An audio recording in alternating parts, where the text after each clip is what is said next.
Bryce Young, how would you assess if you're looking at handicapping him as an analyst and a former quarterback, what would you say to Carolina fans?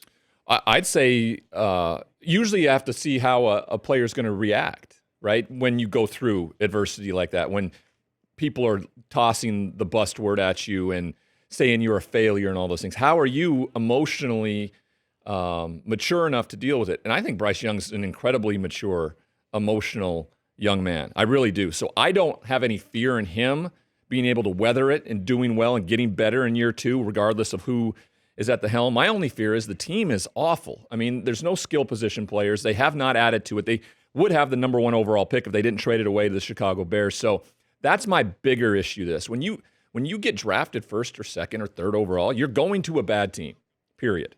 And you have to have, I would say, generational ability to change the culture and the environment of a football team. It's rare.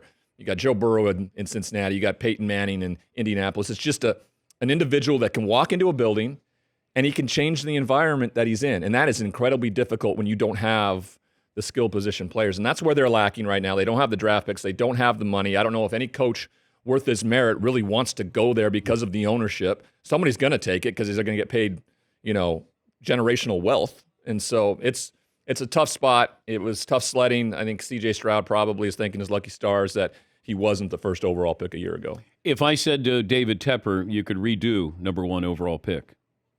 Well, I think that from what I heard from it, it was his influence on Bryce Young. But let's say I said this to him privately. Publicly, he can't say, no. I take C.J. Stroud. But if I said you could redo this.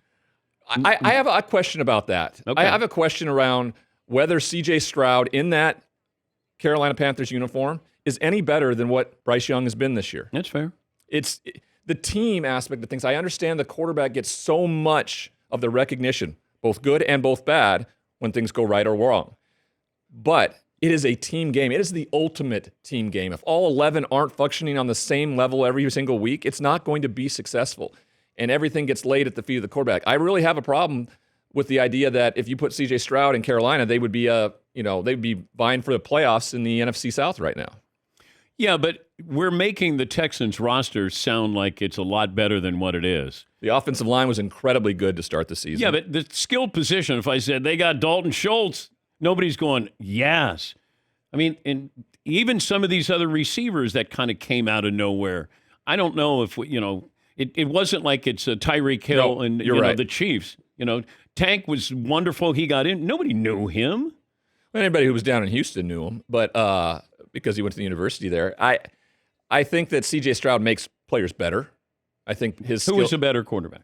I had C.J. Stroud, as you know, going into the draft as my number 1 guy. That was far and away. I thought there was a sizable difference between the two. I thought the size was the big difference for Bryce Young in terms of what he looked like in comparison to Kyler Murray, because Kyler was such a stout guy downstairs. His baseball background, and just the size was going to give Bryce Young a problem unless you had an offense that really was structured around him, and then you go and fire the guy that you brought in to do that and his quarterback coach, midway through the year. So, I mean, it's been exactly how first overall picks sometimes when they go to bad teams end up. New coach, all the things, new offensive coordinator, all the things that go with that. And unfortunately, it's going to be tied to C.J. Stroud's success. If they were to win this weekend and go to the playoffs, boy, that's even a bigger insult to injury on that draft pick.